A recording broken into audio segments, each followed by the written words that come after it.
నమస్తే, welcome to Shri media. నేను మీ విష్ణుప్రియ. మార్చి 10వ తారీఖు ఆదివారం అమావాస్య.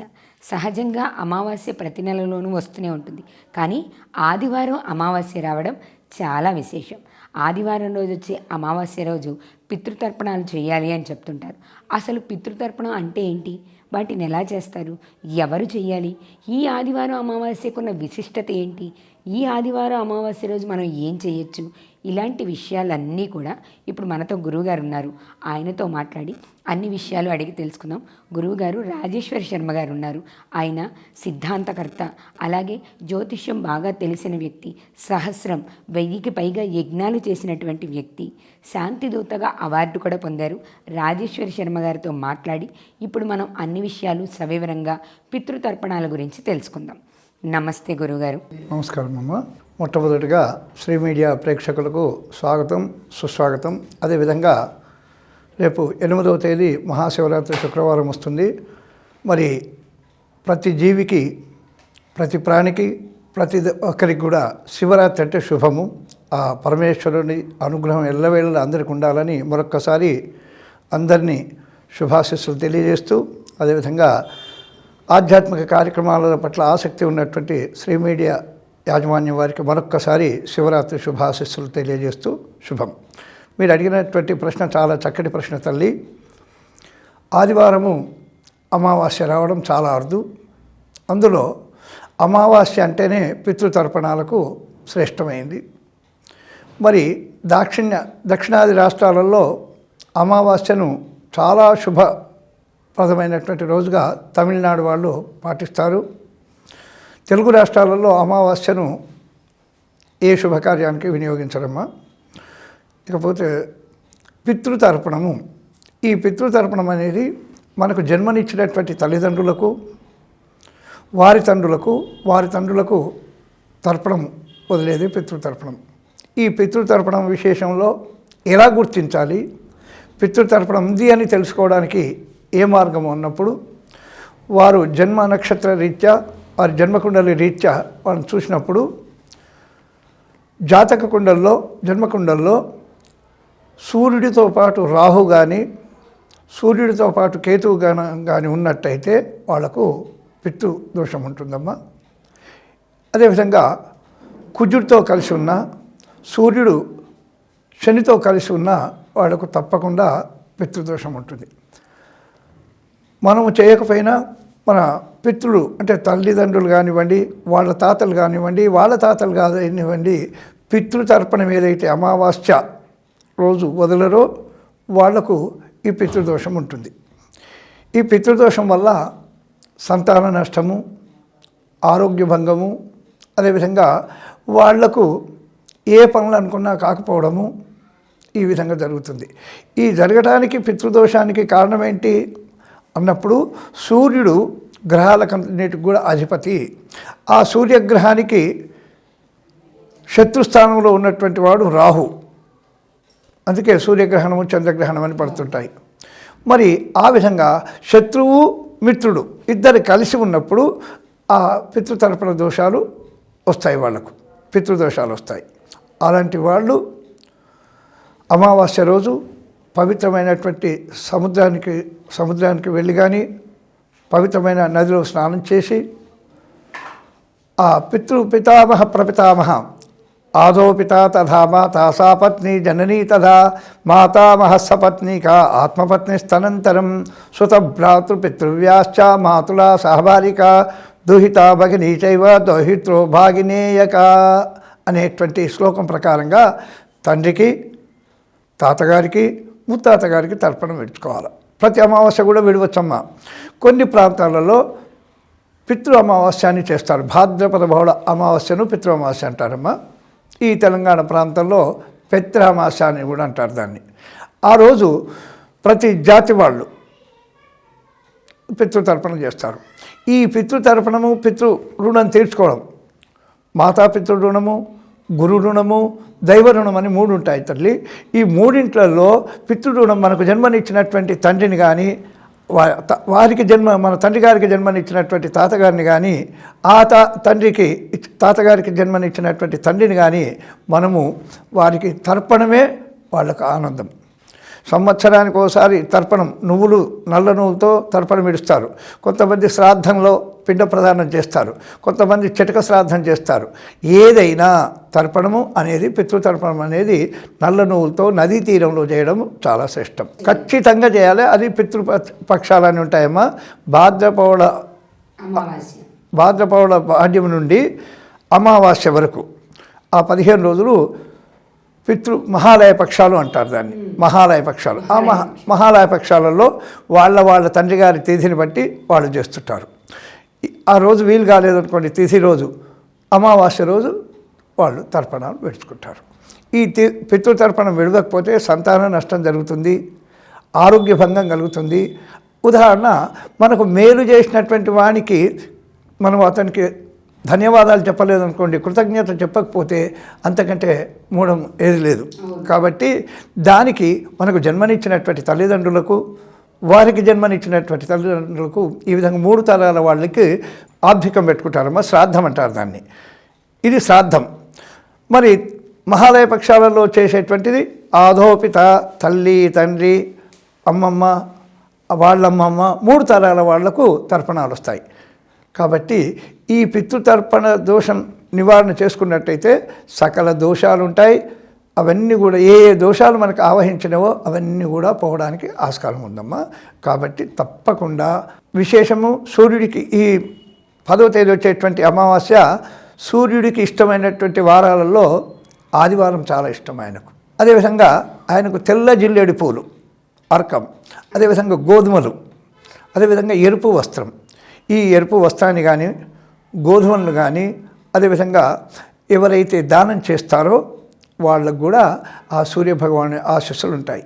అదేగాక భాస్కరాయ ఆరోగ్యం దద్యాత్. భాస్కరుడు ఆరోగ్యాన్ని ఇచ్చేటువంటి వాడు. ఉదాహరణ, కరోనా వచ్చినప్పుడు చూడండి, చాలామంది వ్యాక్సిన్లు తీసుకున్నారు. కానీ సూత్రం ఏంటంటే, ఎవరైతే ఎండలో సూర్యరశ్మిలో 1 గంట పాటు ఉన్నారో వాళ్లకు కరోనా రాలేదు. ఇది సత్యం. ఆ సూర్యరశ్మిలో ఉండలేని వాళ్ళు డి విటమిన్ తీసుకున్నారు, ఏదో వ్యాక్సిన్లు తీసుకున్నారు. కానీ ఉదాహరణ, నేను ఏ వ్యాక్సిన్ తీసుకోలేదమ్మా, నేను ఏ వ్యాక్సిన్ తీసుకోలేదు, కరోనాలో బాగా తిరిగినాను, బాగా ఉన్నాను. అయితే ఇక్కడ ఏంటంటే పితృపితామహ పరపితామహానాం వాళ్ళు మనకు 9 మాసాలు మోసి జన్మనిచ్చినటువంటి ఆ జన్మకారకుడైనటువంటి తల్లి, జన్మకారకుడైనటువంటి తండ్రి, వాళ్ళకు అంటే 7 తరాల వరకు ఈ దోషం ఉంటుందమ్మా. మనము గత జన్మలో చేయలేదనుకోండి, ఈ జన్మలో అనుభవించాలా, ఈ జన్మలో చేయలేదు, వచ్చే జన్మలో అనుభవించాలి. ఈ విధంగా 7 తరాల వరకు పితృదోషం ఉంటుంది. కాబట్టి వాటి నివారణ చేసుకోవడం చాలా చాలా ముఖ్యం. తల్లిదండ్రులు ఉన్నవాళ్ళు పితృతర్పణాలు చేయొచ్చా? అంటే వాళ్ళకి తల్లిదండ్రులు ఉన్నారు, వాళ్ళ తాతగారికి పితృతర్పణ కార్యక్రమాలు చెయ్యొచ్చా? మామూలుగా అయితే అస్సలు చెయ్యని వాళ్ళు ప్రక్షాళన చేసుకొని చెయ్యాలి అని మీరు చెప్పారు కదా, మరి తల్లిదండ్రులు ఉన్న వాళ్ళకి చేయడానికి అవకాశం ఉందా లేదా? వీల్లేదమ్మా. వాళ్ళు ఎప్పుడు కూడా జీవపితరుడు పెట్టడానికి వీల్లేదు. ఇప్పుడు కొడుకున్నాడు, ఆ కొడుకు తల్లికి తండ్రి వరకే పెట్టగలుగుతాడు. తండ్రి ఉన్నాడు, వాళ్ళ మేనత్తకో వాళ్ళ అమ్మమ్మకో వాళ్ళు పెట్టడానికి వీల్లేదు. జీవపితరుడు తర్పణ పెట్టుకోవడం వీల్లేదు. కానీ ఇక్కడ ఆ పితృపక్షం రోజు, ఆ పక్షం రోజు కానీ, ఆ శ్రాద్ధం రోజు కానీ వాళ్ళు తప్పకుండా ఆ పిండాలను దర్శించి కానీ, ఆ తర్పణం దగ్గర నిలబడి కానీ వాళ్ళ పెద్దలను తలుచుకొని నమస్కారం చేయాలి. తల్లిదండ్రులు లేని వాళ్ళు ఖచ్చితంగా పితృతర్పణ కార్యక్రమాలు చెయ్యాలి. మరి ఇప్పటిదాకా అసలు చేయలేదు, ఇంతకాలంగా మేము పితృతర్పణ కార్యక్రమాలు చేయలేదు, కానీ ఇప్పుడు చెయ్యాలి అని అనుకుంటున్నాం అన్న వాళ్ళకి ఏదైనా పరిహారం ఉందా? వాళ్ళు ఇప్పుడు ఇవి తెలుసుకొని చెయ్యాలి అని అనుకుంటే వాళ్ళు ఎటువంటి కార్యక్రమం చేయాలి, ఎలా పితృతర్పణ కార్యక్రమాలు చేయాలి? వాళ్ళు చేయడానికంటే వాళ్ళు ఏం చేయాలమ్మా, వాళ్ళు ఎంతకాలం చేయలేదు కాబట్టి వాళ్ళు ప్రాయశ్చిత్తం అని ఉంటుందమ్మా. గయలోకి వెళ్ళి గయకు వెళ్ళి అక్కడ చేసుకోవచ్చు. మరి అది చాలా ముఖ్యం. గోకర్ణంలో కూడా చేసుకోవచ్చమ్మా. చేసి నారాయణ బలి అని ఉంటుంది తల్లి, ఆ నారాయణ బలి చేసుకున్న తర్వాత పితృతర్పణం చేసుకున్నట్టయితే వాళ్లకు ప్రాయశ్చిత్తం జరుగుతుంది. వాళ్ళు గయ కానీ గోకర్ణం కానీ వెళ్ళి అక్కడ ప్రాయశ్చిత్త పూజలు చేసుకొని తర్వాత ఇక ప్రతి సంవత్సరం వాళ్ళ తిథి రోజు కానీ లేకపోతే ఇలా మాలయ పక్షాలు వచ్చినప్పుడు కానీ మన అమావాస్య రోజు కానీ పితృతర్పణాలు చేయొచ్చు. అంతే కదా గురుగారు? అవును అవును. దీంట్లో ఆమశ్రాద్ధము, చటక శ్రాద్ధము, పిండ ప్రదానము ఇవి ఏవీ లేవు. వసతి లేదు, ట్రైన్లో వెళుతున్నారు, ఆ తిథి వచ్చింది, అప్పుడు మనసులో ప్రార్థన చేసుకొని ఆ వెళ్ళిన తర్వాత ఓ బ్రాహ్మణికి ఆ సాహిత్యం కానీ సంభావన కానీ ఇచ్చి ఆ పితృలను తలుచుకొని ప్రార్థన చేస్తే కూడా దోష పరిహారం. అట్లానే వసతి ఉండి అనుకూలంగా ఉండి మాత్రం అవి తప్పించుకోవడానికి వీల్లేదు. కర్మలోపం జరగకూడదు. కర్మలోపము జరిగినట్టయితే ఆ దోషము మనకే కాదు, పితృదోషం మనకే కాదు, మన పిల్లలకు కూడా అది అంటుతుంది. ఉదాహరణ, నేను చేయలేదు, నా పిల్లలకు కూడా అంటుతుంది. 3 తరాల వరకు ముందు, 4 తరాలు వెనుక, ఈ విధంగా 7 తరాల వరకు ఈ పితృదోషం ఉంటుంది. తల్లిదండ్రులు లేని వాళ్ళు పితృతర్పణాలు ఖచ్చితంగా చెయ్యాలి. ఒకవేళ అలా చెయ్యకపోతే వాళ్ళ వెనకాల ఉన్న 4 తరాలు, ముందున్న 3 తరాలకి కూడా అది ఖచ్చితంగా వస్తుంది అని అంటున్నారు. అయితే గురువుగారు, ఇక్కడ కొంతమంది ఇవేమీ చెయ్యకుండా, పితృతర్పణ కార్యక్రమాలు ఏమీ చెయ్యకుండా వాళ్ళు కొంచెం ధాన్యాన్ని, నవధాన్యాలు వాటన్నిటినీ కూడా ఈ మాలయ పక్షాలప్పుడు కానీ అమావాస్య అప్పుడు కానీ దానం ఇచ్చేస్తూ ఉంటారు. అది అసలు అలా చెయ్యొచ్చా? దానివల్ల ఉపయోగం ఉంటుందా అంటారు. చూడండి అమ్మా, మా పెద్దలు ఏ పాపం చేసినారో మేము అనుభవిస్తున్నాం, మా పెద్దలు ఏ పుణ్యం చేసినారో మేము సుఖాలు అనుభవిస్తున్నాం. ఇది అన్నమాట వాస్తవికంగా సోమర్తనానికి సంకేతం అమ్మా. నేను ఏమీ చేయలేను. ఉదాహరణ, మనం తిరుపతికి వెళ్తున్నాం, స్వామివారికి డబ్బుల కొరత లేదు, కానీ తిరుపతికి వెళ్ళే వాళ్ళు కొంతమంది ఏం చేస్తారు, మీరు వెళ్తున్నారు కదండి, హుండీలో నా డబ్బులు 100 రూపాయలు వేయండి అని ఇస్తారు. 11 రూపాయలు దక్షిణ ఇస్తారు. స్వామివారికి తక్కువనా? నీవు వెళ్ళి శ్రద్ధగా అక్కడ అర్పించినట్టయితే, సమర్పణ చేసినట్టయితేనే నీకు పుణ్యం. ఏదో నేను స్వామివారికి పంపిస్తున్నాను అన్నది పుణ్యం కాదు. కాబట్టి ఎటువంటి పరిస్థితులలో కూడా కర్మలోపం ఉండకూడదు. మీకు చిన్న ఉదాహరణ చెప్తాను, అది అందరికీ తెలుసు. ఈ చనిపోయిన తర్వాత 10వ రోజు కానివ్వండి, ఆ కర్మలో కాకి వస్తుందండి. ఈ 12 రోజులు కాకి రూపంలో ఉంటుంది ఆత్మ, ప్రేత ఆత్మ కాకి రూపంలో ఉంటుంది. ఉదాహరణ, ఆ కాకి అక్కడ పెట్టినటువంటి తండ్రికి ఇష్టమైనటువంటి లేదా తల్లికి ఇష్టమైనటువంటి పదార్థం అక్కడ పెడతారు, చనిపోయిన వాళ్ళకి ఇష్టం. అది పెట్టిన తర్వాత ఆ కాకి తాకదమ్మా, అక్కడ వచ్చి కూర్చుంటుంది, ఆకుపైన తాకదు. అప్పుడు ఇతను, ఉదాహరణ, తండ్రి పోయినాడు, తల్లి ఉంది, తల్లి పోయినాడు, తండ్రి ఉన్నాడు, మా తల్లిదండ్రిని మేము క్షేమంగా చూసుకుంటాము, మా అన్నదమ్ములను మేము క్షేమంగా చూసుకుంటాము, ఏ ఇబ్బంది పెట్టము, మీరున్నట్టే మేము వాళ్ళను చూసుకుంటామని నమస్కారం చేసిన తర్వాత 2 సెకండ్లు కూడా ఆగకుండా కాకి తాకుతుంది. ఇది ప్రత్యక్ష సాక్ష్యం. మనకు మహాబలిపురంలో 12 గంటలకు 2 పక్షులు వస్తాయమ్మా. ఆ శ్రాద్ధ పెట్టుకున్న తర్వాత ఆ పక్షులు వచ్చి మధ్యాహ్నం 12 గంటలకు సరిగ్గా సమయం చూసుకోవచ్చు. మన గడియారంలో 12 అవుతున్నాయంటే అవి వచ్చేస్తాయి. 2 పక్షులు జంటగా వచ్చి ఆ శ్రాద్ధ కర్మలు పెట్టినటువంటి వాళ్ళ ఆ పదార్థం తాకి వెళ్ళిపోతాయి. ఆదివారం అమావాస్య రావడము చాలా విశేషము. మంగళవారం వచ్చిన విశేషమే. ఈ ఆదివారం అమావాస్య ఏంటంటే, అమావాస్య ఎవరికి సంకేతం అంటే సూర్యుడికి సంకేతం అమ్మ. చంద్రుడికి పౌర్ణిమ సంకేతం అంటారు. చూడండి, పున్నమ నాడు చంద్రుడి మాది ఉన్నావయ్యా అని. కాబట్టి అమావాస్య చంద్రుడికి సంకేతము. ఆ సూర్యుడు, అమావాస్య సూర్యుడికి ఎట్లా సంకేతము, పౌర్ణిమ చంద్రుడికి సంకేతము. ఆ సూర్యుడు జాతక రీత్యా రాహుతో కలిసిన, కేతువుతో కలిసిన, సూర్యుడు 8వ స్థానం ముందున్న, తన స్వస్థానం వీడి 12వ స్థానంలో ఉన్న పితృదోషం ఉందని మనం గుర్తించాలమ్మా. ధన్యవాదాలు గురువు గారు. చూశారు కదా, అమావాస్య ఆదివారం మార్చి 10వ తేదీన అమావాస్య ఆదివారం రోజు ఖచ్చితంగా పితృతర్పణ కార్యక్రమాలు చేసుకోవాలి.